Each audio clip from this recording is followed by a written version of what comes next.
Fala galera, beleza? God aqui. Hoje eu quero conversar com vocês a respeito da Bio5, é o pesadelo de somatologia aqui do Ragnar Tales. Ele é um conteúdo que ele engloba uma parte bem abrangente do servidor. Aqui a gente tá falando desde o cara que tá começando a botar o pezinho no endgame, tanto quanto o pessoal top server, high endgame, consome esse conteúdo todo dia para seguir progredindo. É um conteúdo que já passou por diversas fases no servidor, ele vai completar 2 anos aí no fim desse ano, e ainda assim ele é um conteúdo que, para quem tá começando, eu vejo que ainda existem muitas dúvidas de como começar, do desempenho, o que a pessoa precisa de fato para tá jogando de uma forma confortável lá, porque ele não é um mapa muito fácil, ele é um mapa que exige um pouco mais de atenção, principalmente para a galera que tá começando, tem mecânicas bem específicas, cada mob faz uma coisa diferente, é um conteúdo totalmente customizado do servidor. Então eu decidi montar isso daqui com algumas recomendações da minha parte, tanto do que você precisa para algumas classes que podem performar legal para você que quer começar a consumir esse conteúdo de uma forma saudável e começar a render bem com as suas experiências lá dentro. Beleza? Então, a gente quer conversar aqui como rodar de forma saudável, mais confortável, não se complicar tanto quanto você está rodando conteúdo. O que eu, God, olhando para a realidade do servidor hoje, considero como requisitos mínimos para que você consiga começar a dar os seus primeiros passos na Bio5 de forma rentável e sem dor de cabeça. Primeiramente, indispensável é que você tenha 95% de resistência neutro, por conta de todo o dano que você vai segurar. Isso te dá economia de poções, te dá tranquilidade para começar a mobar. Lá dentro tem sim danos elementais que eventualmente podem te matar, mas idealmente você precisa desses 95% de neutro acima de qualquer coisa. Como você vai fazer isso? Hoje o servidor tem várias formas de você conseguir chegar nisso. A gente tem a carta Hacking selada, carta Cabra Macho, tanto original quanto selada. A gente tem o Espírito Poderoso, que também dá resistência a algumas propriedades. Você tem reroll nos acessórios. A gente tem as cartas de Thanatos, a Dama da Alegria, que também te dá neutro. Você tem a Obsidiana Sinistra, que é a carta que chegou no escudo agora. Então, no fim das contas, você precisa chegar em uma matemática em que você chegue nesses 95% de neutro. Seguido disso, vem a runa Hacking ou a carta Hacking de Marfim original. Por que eu estou especificando essas duas e dando preferência para a runa? Dentro da Bio5 você tem, de todas as mobs, você tem 3 delas que são da propriedade neutra. Ou seja, você não tem vantagem elemental em 3 monstros lá dentro. E esses 3 geralmente são os que mais vão te travar durante as suas runs. Por quê? A gente tem Trovador, a gente tem a Musa e a gente tem o Doran. Os músicos, eles te dão debuffs que vão interferir no seu dano ou na sua mobilidade, ou vão arrancar todos os seus buffs. E o Doran, ele pode te petrificar, e pode coincidir em alguns casos de você ser petrificado e matar ele, e você ficar petrificado porque não tem nenhuma mob por perto. No geral, eles são as mobs que você vai dar menos dano se você não tiver a transformação da Hacking, que no caso, para referência, ela te dá 100% de dano contra mobs neutros, né? E você não vai ter nenhuma vantagem elemental para te ajudar nesses casos. Sem contar que o sustain também da transformação, que ela vai te curando aos poucos quando você também ganha a transformação do piano, isso também te ajuda a dar uma economizada com o seu HP. Então eu acho que esses dois casos, ou a runa ou a carta na versão original, você precisa ter. De preferência a runa, para te livrar o espaço do topo para você usar uma Dama da Alegria ou alguma outra carta. Seguindo disso, a gente tem a runa GTB. E por que nesse caso eu coloquei só a runa? Porque não dá pra jogar nesse mapa sem a Alice, sem os 40% de boss. No passado, ainda era necessário jogar até puxando o Satamo Rock, dependendo da realidade do servidor. Mas hoje a gente tem mais consumíveis, os personagens ganharam um pouco mais de dano por conta dos danos, os bônus de força heróica, os bônus de temporada. Então, acaba que hoje o Satamo Rock ele não se faz tanto mais necessário. Então você precisa da GTB e da Alice juntos. Então precisa que a GTB seja runada. Ah, mas a gente tem um milho pelo passe que também faz o efeito da GTB. Posso usar isso de muleta? Cara, vai sair muito caro pelo tempo que você vai estar no mapa. Eu não recomendo. É uma opção? É. Mas use por sua conta e risco. Eu prefiro que você já esteja preparado e tenha a runa para usar nessa ocasião. Depois disso, a gente tem os vestidos, porque eu tô assumindo aqui que você ainda não tem o seu primeiro God, e no caso, se você for um personagem físico, será Brynhilde, né? Então você aí vai ficar livre dos switches, mas enquanto isso, você precisa dos vestidos. Nem todos eles precisam estar no talo, assim. É bom que as cartas sejam originais, pelo menos todas sem ser a carta Pesar Noturno, mas é o padrão que a gente conhece. Um Abissal com Pesar, Glacial com Boitatá, para lidar com o Shen, um Infernal com Detalhe Esquelético e um Capital com Avatar de Freya.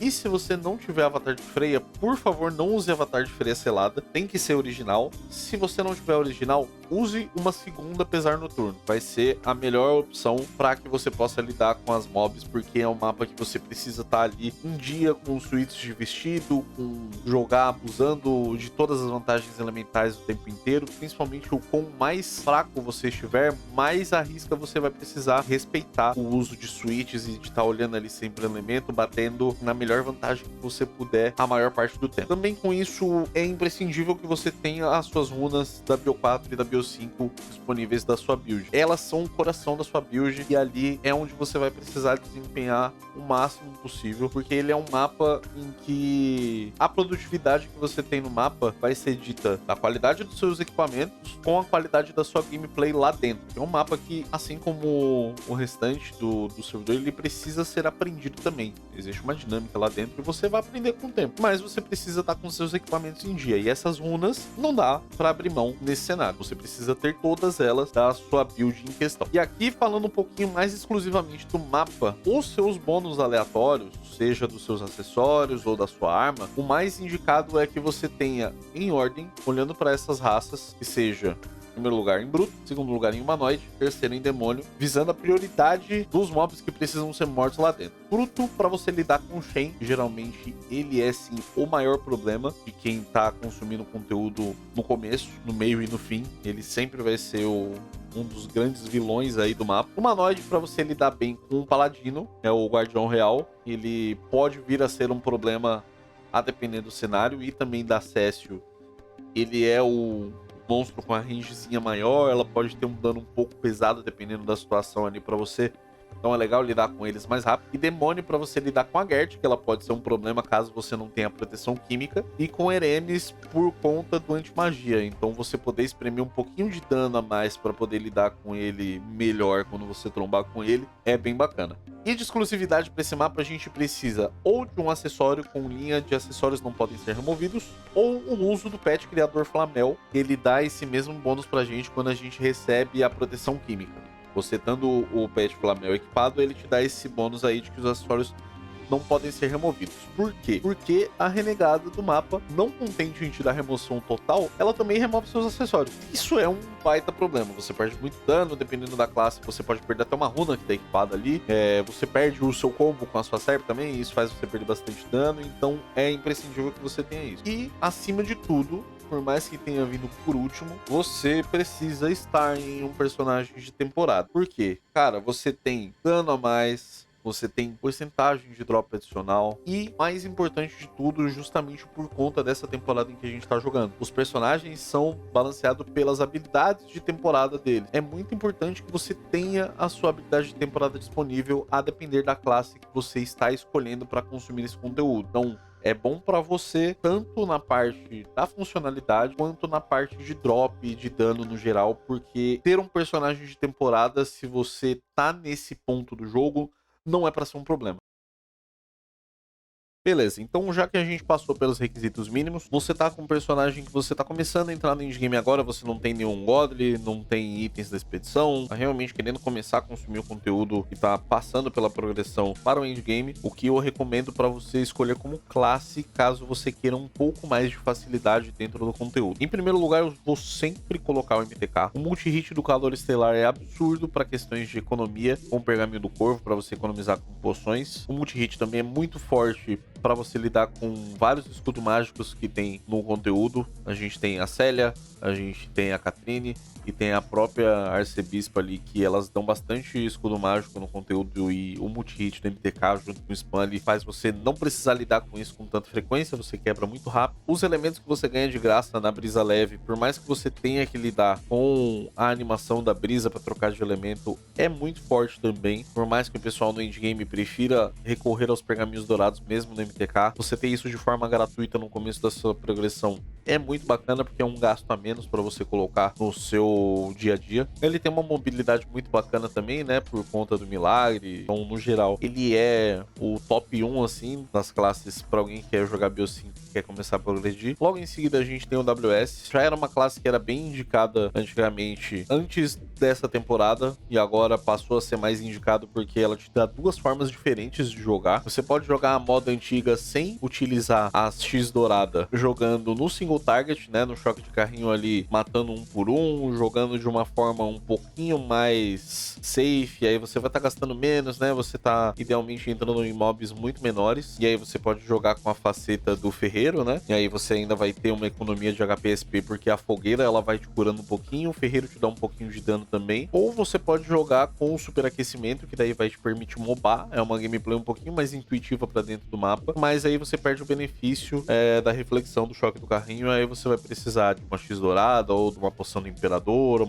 um elixir da Bishop, mas ela é uma classe bacana que consegue começar a consumir esse conteúdo dessas duas formas diferentes, ainda assim mantendo a efetividade. Em terceiro lugar, eu vou colocar aqui o Champ por dois motivos, e isso também diz respeito às habilidades de temporada dele. É uma classe que tem muita facilidade em pegar bastante HP, então isso te ajuda no começo ali, quando você não tem muito dano, a segurar as mobs com uma certa tranquilidade. Ela é uma classe que, em questão de gasto, ela vai ser um pouquinho diferente do WS, vai ser um pouquinho mais salgada mesmo, então meio que te obriga a jogar com a poção do corvo para mitigar um pouco o gasto com HP e SP. As duas habilidades de temporada permitem que você tome dois caminhos diferentes, tá? A primeira delas é o punho embriagado, que vai tirar sua recarga do passo etéreo e vai tirar um pouquinho de ataque ali, então vai permitir que você tenha aquela gameplay ágil, né, do Champ, de você poder estar se locomovendo no mapa com mais facilidade. Isso daqui eu recomendo caso você atenda todos aqueles requisitos ali de você ter o 95% neutro, ter os itens tudo certinho, você vai tirar 100% do proveito do Champ. E caso você não queira ir para esse lado e queira fazer a sua build de uma outra forma, ou ainda não chegou no patamar de estar com 95% de neutro exclusivamente, você pode usar o estilo Yin Yang no nível 1, que é uma habilidade de temporada que ela te dá 20% de resistência a todas as propriedades e 10% de HP e SP. Ou seja, você pode ter 75% de neutro nos seus equipamentos, e essa habilidade vai te dar os outros 20% que você precisa. Porém, você não vai ter a recarga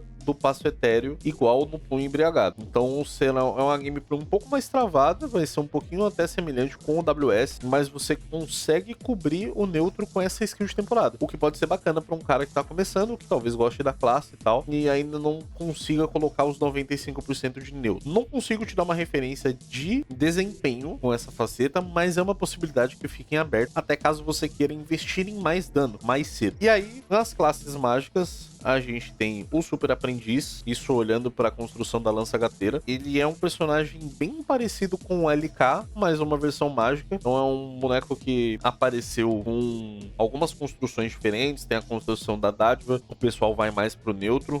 E tem a construção do Dracônico, que o pessoal prefere ir pro boss, usando as runas da expedição. Não quero me aprofundar muito, porque é uma classe que eu não domino muito, não posso falar muito sobre. Mas ela apareceu, e desde a última temporada, principalmente por conta da faceta do pai de pet, ela ganhou bastante espaço na BO5 pro pessoal que tá querendo começar no conteúdo também. E em quinto lugar eu vou colocar aqui o Professor, porque ele é uma versão econômica que vai fugir um pouco a regra apenas do 95 neutro, porque é uma classe que ela fecha duas resistências, então você tanca super bem. É uma classe que gasta muito menos consumíveis do que as outras, mas em questão de performance ela acaba pecando por números por hora, então ela não alcança a mesma média que o MTK, pelo menos os dois ali pareados na mesma média de AUT-Q, mas você deduz bastante do quanto você consome por chave. Então, caso você queira seguir por esse caminho, também é uma possibilidade. Beleza, então conversamos a respeito dos equipamentos, recomendei as classes que você pode priorizar caso você queira dar os seus primeiros passos. Agora vamos falar um pouquinho sobre os consumíveis, que eu acho essencial você ter para você ter chaves boas e não ter dor de cabeça durante sua experiência lá dentro. A gente começa pelo básico aqui, né, que são as potes branca e azul, de preferência do ranking. A gente tem a poção dourada concentrada, aqui você pode substituir também pelo uso do fruto de Yggdrasil amargo. Por quê? Você não vai receber só ataque básico lá dentro, né? Tem os strikes elementais, como eu falei antes, e tem as habilidades das mobs também, que são bem chatas até certo ponto. Se você demora muito tempo para matar as mobs, elas podem entrar em fúria, e aí o dano das skills pode aumentar consideravelmente. Então, para você não depender só da sua poção branca, leva uma poção dourada concentrada ou os frutos de Ig amargo para te dar esse backup para você ficar tranquilo. Depois disso, a gente tem um doce de ouvira, preferencialmente o doce dourado, tá? Porque o gasto é muito grande. Tem muito status negativo dentro do mapa que você vai precisar tirar. Você tem o símbolo do caos da Gert, a gente tem o incêndio do WS, que você pode ficar tomando um dano meio chato ali.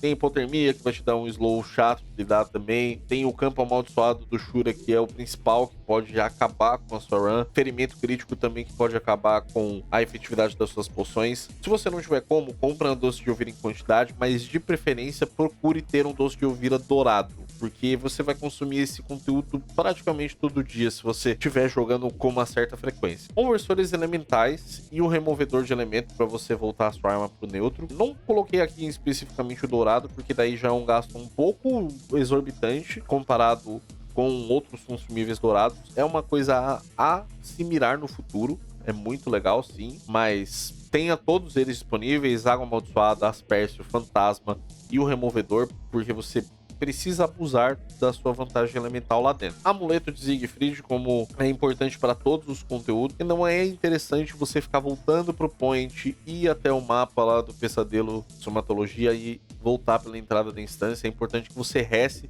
e continue a fazer o seu ritmo ali para não impactar na sua média e para você conseguir extrair o máximo dos consumíveis que você está usando, principalmente os consumíveis que eu vou comentar logo depois. Pergaminho de Angeling, exclusivamente para te ajudar a lidar com o Guardião Real Randel, né? Que ele em fúria, as habilidades dele de sagrado começam a bater muito. E é muito difícil de segurar sem o pergaminho de Angeling. A forma que você pode segurar sem o pergaminho de Angeling é bazucando ele antes dele entrar em fúria. Então, como não é o caso para a pessoa que está começando no mapa, você precisa levar o suficiente para o tempo que você vai jogar o mapa, tá? Goma de mascar, por quê? Isso aqui parece tosco de falar, mas por favor, não joga Bio5 sem goma. Esse é um mapa que você tá indo visando sua progressão. Você quer o máximo de âmagos possíveis, o máximo de consumíveis possíveis, ter o máximo de chances de puxar uma alma ou uma arma. Então, por favor, joga gomado. E aí a gente entra aqui com a poção X dourada, ou o Elixir de Bishop, ou a poção do Imperador, para lidar com as reflexões. Algumas pessoas preferem ficar com a X dourada e ativar quando você encontrar um Seiren ou a Célia, né, dependendo da classe que você tá. Outras pessoas preferem jogar no conforto, jogar com a poção do Imperador, que daí você não precisa pensar muito antes de ativar alguma coisa quando você trombar com o reflexo. Vai do seu gosto, tá? E também do tempo que você acha que vai jogar o mapa. Aqui a gente vai falar um pouquinho mais dos consumíveis de dano. Então, imprescindível, ativador de erva vermelha ou azul. As comidas, mais 10. Aqui só o essencial, né? O que vai te ajudar a escalar dano, e a poção de vitalidade, né? Pra te ajudar com HP. Poções de attack speed no geral, pra garantir que você tá batendo o máximo da attack speed que você precisa pra spamar suas skills no máximo. Então, suco celular, poção da agilidade dourada, que é a sua poção de classe aí, despertar, concentração ou fúria selvagem, e um acarajé até se necessário, se você é uma classe que precisa de 190 de attack speed para spamar. Benção de Tyr, e aí os furores sendo físico ou mágico. Isso aí são consumíveis que caem lá dentro, então depois de um tempo você não vai nem precisar comprar mais eles, você vai dropar tanto que vai ter uma sobra para usar e até para vender se você escolher vender, tá? Suco de gato e consumíveis de economia de SP também, porque ele é um mapa que dificilmente você vai chegar dando IK em tudo. Até o pessoal do high-end game, até hoje, cara, as classes full topadas levam 2 a 3 hits pra matar as mobs lá dentro. Então, você vai gastar bastante SP, porque é um mapa que você fica horas lá dentro. Então, isso te ajuda a deduzir dos seus custos. E aí, vem o Elixir Ultra Milagroso e a poção do Bovino ou a poção do Dragão Místico, que são poções para você amplificar o seu dano. Eu acho praticamente necessário e obrigatório você farmar esse mapa com esses dois ligados. Por quê? Já é um mapa que você vai dedicar boas horas do seu dia para passar lá dentro. Então, vai gastar muito tempo lá dentro, então você vai fazer um ótimo uso desse tempo. Por mais que você deslogue, às vezes você usa um bovino diluído ou um dragão místico diluído, mas é interessante que você tenha, porque isso vai amplificar muito o desempenho do seu personagem. Isso vai te ajudar muito a lidar com as mobs lá dentro. Essas são as ocasiões em que vale a pena você botar o que você tem disponível. E aí a caixinha da Noite Feliz ou biscoito natalino, né, para você manter os palitos ali de dano ligados o tempo inteiro, o máximo possível que você estiver dentro do conteúdo, para também te ajudar com o seu desempenho. Bom, Eu espero que sirva como uma boa métrica para você seguir e começar a dar os seus primeiros passos na Bio 5. Eu não quero me aprofundar muito em detalhes sobre as mobs ou sobre o mapa. Eu acredito que na comunidade já tem vários conteúdos interessantes. Você pode usar o guia do Kekel, por exemplo, que fala o que cada mob faz, o que você pode fazer para se resguardar, que é um bom material de apoio para você aprender o mapa também. Mas é um mapa que você vai aprender com a sua experiência e com a sua progressão do que você vai ter disponível ao seu favor. E aí, aos poucos, você vai fazendo mais média, vai farmando, otimizando o seu tempo. E é algo que vai estar muito presente na sua rotina caso você queira progredir de forma orgânica no servidor, tá bom? É isso. Também é um conteúdo que eu consumo bastante durante o dia, então se você quiser, é só me seguir lá na roxinha também, que o link vai estar aí na descrição. Por hoje é isso. Muito obrigado pela sua atenção e tamo junto.